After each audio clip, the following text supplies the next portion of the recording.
With that damn knot in my chest, I drove into the Glens Pride residential complex that evening.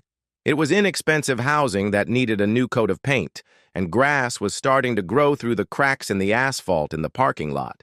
In contrast, there was an impressive fleet of cars in the parking lot. There were numerous Lexus and BMWs, several high-end pickup trucks. Heck, I even spotted a first-class yellow Mustang around the corner. Most of these cars had one thing in common. They were old. Only a few looked new, and the rest were worn out.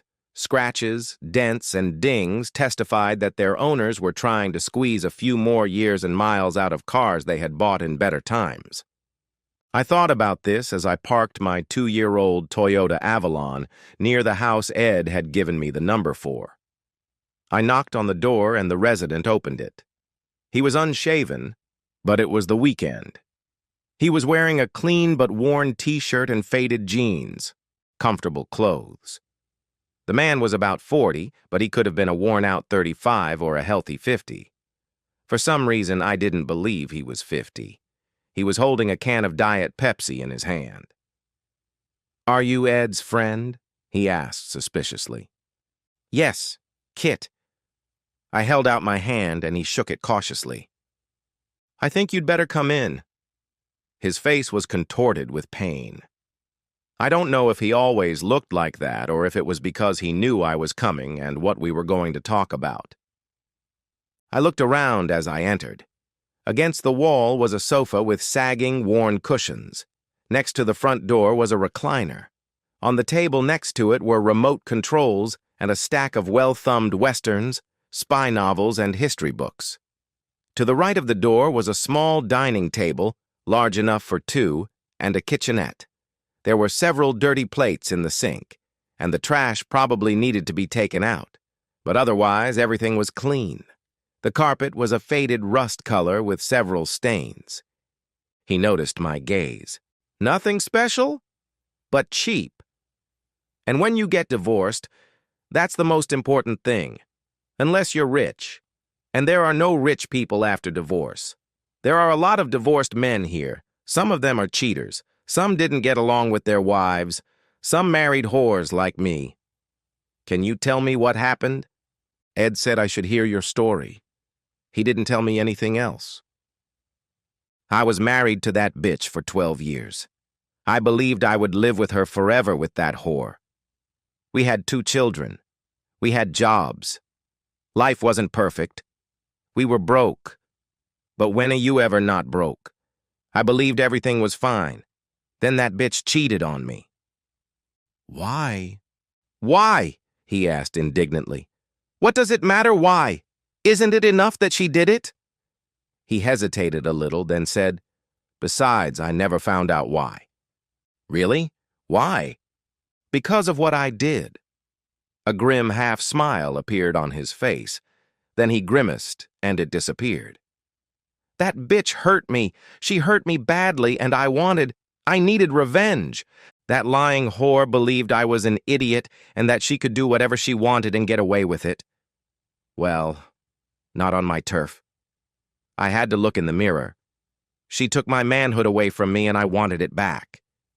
He leaned forward in his chair and rested his elbows on his knees, and I could see his thoughts drifting back to the distant past. From his body language, I could tell that this chair was his home. He spoke slowly.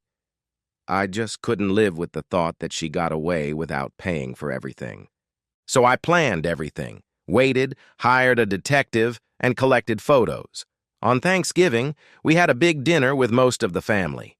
I took the kids out of the dining room and sat them down to watch a movie, while I poured champagne and took out a large folder and pulled out some 8x10 photos.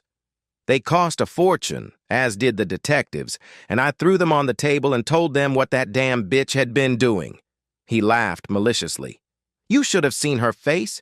Everyone's faces. I wish I hadn't done that. The photos were scattered all over the table, and some of them landed in the potatoes with gravy. It was a terrible mess. But that wasn't all. I sent her a damn envelope at work. She was having fun with some guy in the office." "What happened next?" "Those fucking bastards blamed me." "What?" I exclaimed indignantly. "Why did they do that?" Did you beat her or cheat on her or something? No, no. They were angry at me for... What did that jerk Jim say? Making a scene. Making a scene? You want a scene? Look at your wife bent over the couch. Now that's a scene. Some were angry that I ruined their holiday. Some were angry that I told them about it. Others were angry that I treated her so cruelly. Fucking bastards. He sighed. It was awful. Most of her relatives, of course, aren't talking to me. And my mother was furious like I've never seen her before. My own mother. I guess all women are bitches. She said I ruined us, as if it were some damn hot dish or something. It wasn't a hot dish. It was a burnt-out marriage. What did your wife say? She didn't say anything. The bitch wouldn't talk to me after that. I heard from relatives that I hurt her too much. La-di-da, damn it, I hurt her? That unbelievable bitch had the nerve to say that I, damn it, hurt her too much? I trusted her. I loved her. And she did this to me. Of course, we got divorced, and she filed a counterclaim or whatever the hell it's called. Whoever she was. I grimaced. Was it bad? Have you ever heard of a good divorce? Well, I fired her because of the photos I sent to her boss and that bitch judge. I swear, all those bitches are in cahoots. They made me pay maximum alimony because it's my fault she lost her job. And child support. Child support doesn't bother me that much. They're my kids. I don't want to ruin their lives. Not like their mother who cheated on me. But writing her a check always makes me mad. Did she get the house? Yes, he sighed, lowering his head. That doesn't bother me either. I mean, it was hard enough for the kids, but that bitch brought some guy there to live with her. That bothers me. Did she keep seeing that guy? No. His face took on a strange expression. I asked a few friends. The few I have left. She broke up with that fucking bastard from work a couple of weeks before November. She hasn't seen him since. I thought about that for a few seconds. If she broke up with him, didn't you think, make up? He gave me a withering look. What kind of man are you? Who do you think I am? Didn't you hear what I said? She cheated on me. She slept with another man. Do you think I'm some kind of weak, cuckolded cream pie eater? Even if she crawled back to me on her knees, I wouldn't take her back. He leaned back in his chair, as if enjoying the image in his head. Once a cheater, always a cheater, he said slowly. I shuddered at the image. And if she cheated on you once, she'll cheat on you again. No ifs, ands, or buts. How did you catch her? Fools. I waited a second, believing it was just his way of talking. When he didn't continue, I looked at him in confusion. Fools? Yes, she was a very careful whore. She took showers. She made up good excuses. She made sure I didn't find out. I was a damn fool. But I took out the trash like a good, weak husband. We bought cheap, clear trash bags, and I noticed that there were suddenly a hell of a lot of Summer's Eve boxes in the trash. No bitch washes herself that often unless she's doing something she shouldn't be, so I started watching her. I caught her. I thought about it. I shook my head mentally and changed the subject. Your kids, what about them? He slumped. My Becca. She was smart as a whip. Always had been. Right after the divorce, her grades dropped like a rock. I did everything I could, hired tutors, spent as much time with her as I could. Damn custody rules. I really tried. She's okay now. Jeremy's better too, but he was depressed for a long time. They're not the same as they used to be. Not quite, even after 4 years. We were silent while he thought about his children, and I respected the pain I heard in his voice. After a while, he said, Ed sent you here. He said you're going through the same thing. I nodded. Yes. When I admitted it, it felt like the knot I'd been carrying in my chest for the last few weeks tightened even more. Divorce her. Don't suffer, because she'll do it again and bring you home some other woman. There are good women in the world, but once she's broken, she'll do it again. Bob from 3B. That damn fool took his wife back. She cheated on him many times before he finally came to his senses. Don't settle, because she's already hurt you badly. Don't let her take your pride away from you. It's all you have left. He was sympathetic. I don't know. I have a kid. I stumbled as I stood up. Thanks for listening. I headed for the door. He sat there and looked at me. Man. Kit. You need to look in the mirror. If you take her back, she'll believe she got the better of you. And before you know it, you'll fight. Or she'll go back to her games, or she'll get excited about another guy and break your heart again. And if you're a big jerk, she'll talk you into letting her have fun on the side. Don't do that. Get rid of her. Maybe not the way I did, but dump that bitch and find yourself a good woman. I'll keep an eye out. And 4 years had passed, as I mentally noted. He stood up wearily and walked over to me, shaking my hand. You have to figure this out for yourself. But think about it carefully and don't let yourself be fooled. He winked at me. I left and sat in my car for a while, thinking about the changes coming in my life. Aside from his obsession, he had said some very sensible things, and he clearly loved his children. And trust. Once it's broken, how do you fix it? Ed, my favorite bartender, gave me this guy's name when I poured my heart out to him. I cursed and railed against my unfaithful wife, talking heatedly about revenge, divorce, and reconciliation. He made a phone call and sent me over to see him. I didn't understand why. He didn't seem particularly wise or even smart. One thing he said stuck with me. Don't let her take your pride away from you. She stole a lot with her infidelity. My confidence as a husband, lover, man, my faith in her and in people in general. She stole my vision of what the future held for me. And now Captain Turret was warning me that she was trying to steal my pride. I looked at his shabby little apartment. Then I imagined a big house somewhere with a couple of unhappy children and a wife who probably didn't enjoy life. Very few single mothers could attract young, well-built men. Pride, one of the 7 deadly sins on a par with lust, also seemed to have its price. 2 unhappy dwellings. No, not dwellings, homes, for the price of pride. I started the car. Time to go to the lawyer. As it turned out, I had to make 2 stops. Damn! I entered the house. Peggy was standing there, glancing cautiously at me. There had been a lot of unpleasant and angry words over the past week, and I really couldn't blame her. However, I believed that I looked much calmer today. For some reason, she still looked very distressed. Maybe I didn't look calm. Maybe my calmness was making her uneasy, especially if I was thinking about divorce. Bitch, I tried my best to even express my thoughts politely. She was playing mommy again, holding our 1-year-old daughter Mary in her arms and rocking her. She claimed it was a mixture of hormones, fatigue, postpartum depression, insecurity, and of course, the problems I had caused her that made her cheat on me. Yeah, right.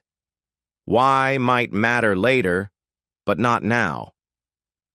We need to talk, I told her.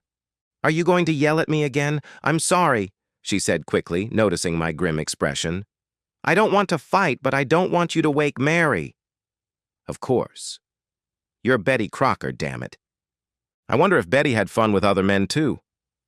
I dismissed the thought as unworthy. I tried to take the middle road, but it was difficult.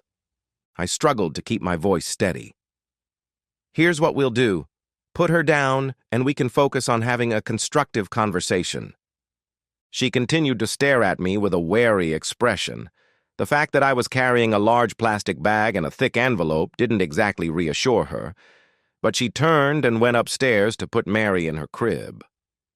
To be honest, I found this expression much more honest than the smiling, cheerful Stepford wife she had tried to portray when I first found out about her affair, as if she could smile and have sex her way out of trouble.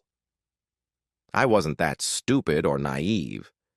She came back and sat down on the sofa. I took a chair on the other side of the coffee table, as I had some documents I wanted to show her. You say you want us to get through this, but I'm finding it very difficult to do so. Despite what you said, I did everything I could to save our marriage. I didn't make things worse by cheating on you. Now I have two options. I can go to a lawyer, get a divorce, and we can move on with our lives. Maybe we'll meet someone else. Maybe our lives will be full of regrets. But I'll keep my pride. When I said the word divorce, she visibly tensed up. I watched her body language closely. It meant something important to her. The problem was that I didn't know her motives, just staying with me so she wouldn't be labeled a slut, or because she didn't want to be a single mother, didn't really work for me. I wanted her to be with me because she wanted to be with me.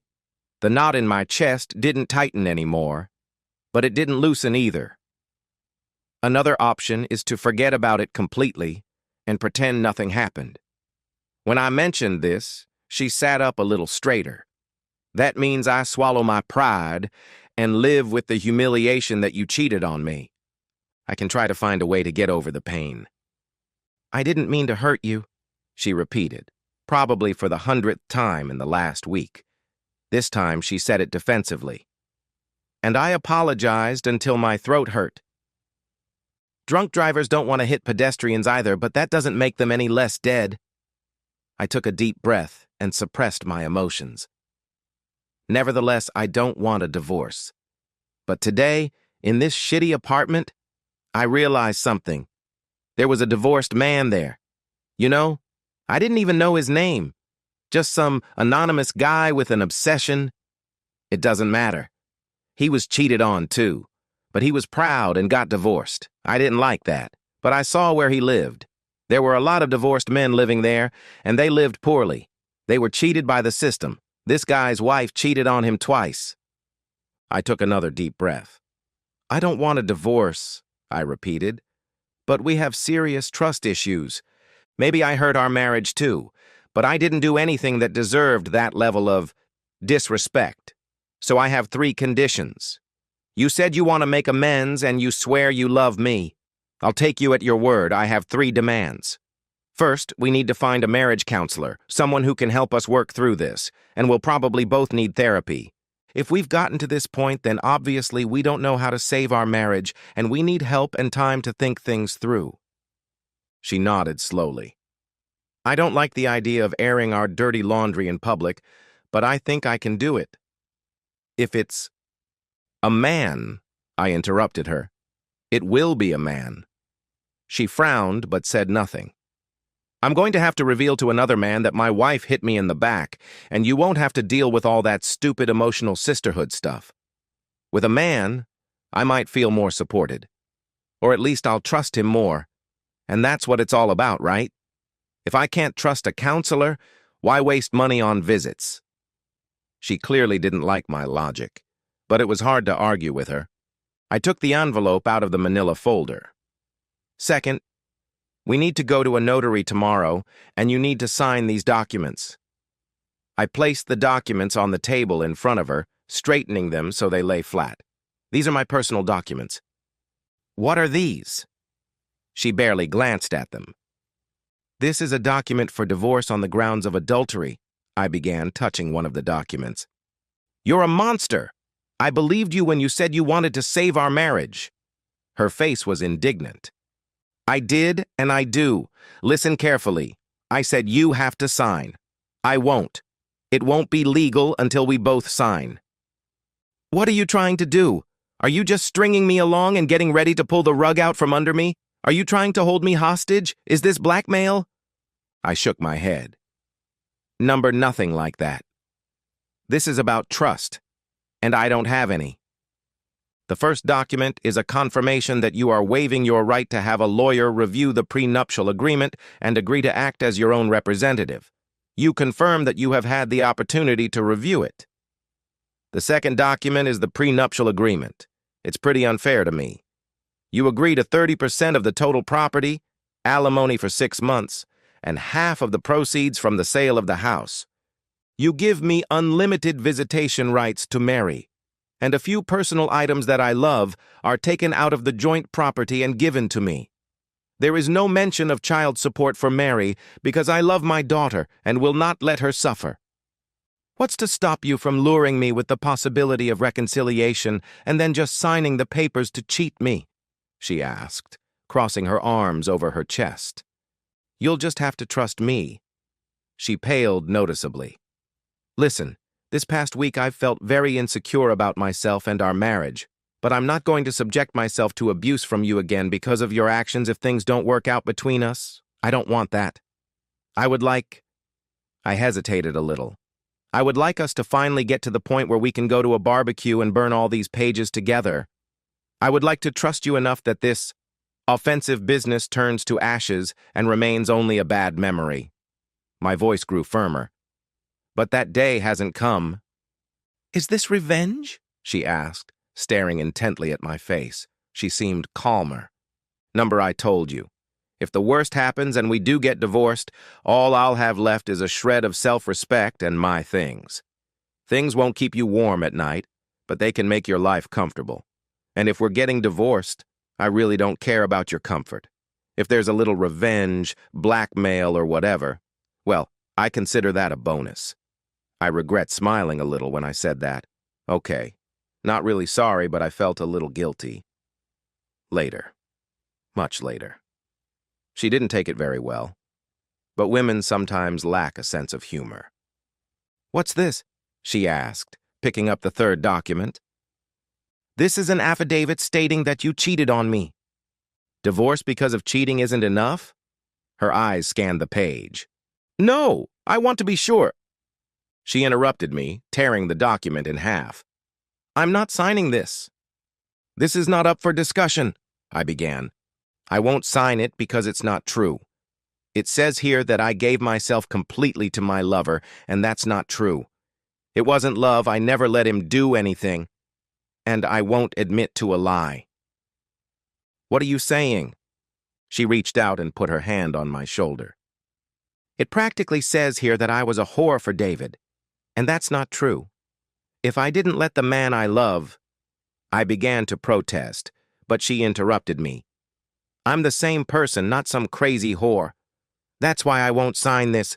Why do you even need this? I didn't want to be the villain in this drama. You're not bad. You're trying to be good, at least as much as you can. I can't say it doesn't hurt, but okay, let's get this over with. What's the third thing? I reached for the chair to grab my bag. If we start having sex again? If we have sex, then you can take your papers and shove them up your ass. I'm not going through this to have a roommate. I want my husband back, not a lifetime of tiptoeing around and not being. She was breathing heavily, her face red with rage, and I felt the knot in my chest loosen. A little. She was serious. She wasn't interested in a platonic or inadequate relationship. She wanted to be here. She wanted to be my partner. She wanted to have sex with me. It was so important to her that she called me to tell me. One of the most painful things about this situation was the uncertainty that she loved me, that she needed me. And while I couldn't know if she liked sex with David more, the fact that she valued what we had and wanted it back so badly that she was willing to accept my terms made me feel not healed, but lighter. It gave me hope that maybe we could get through this. I fell silent, breathing heavily. It took me a few moments to collect my thoughts, and suddenly my last condition seemed a little silly. Honey? What's the last condition? She asked, looking at me intently. Peggy realized that something important had happened, and who knows? Maybe she felt hope too. I blushed and picked up the bag. When we start having sex again, I'd like you to use this for a while. She held out her hand with an expression that was a mixture of understanding and slight concern. She looked into the bag, and her expression quickly changed to one of bewilderment. She rummaged through the bag looking for sex toys and lingerie. Honey, there's nothing in here except air freshener. Damn it, this guy and his damn stories.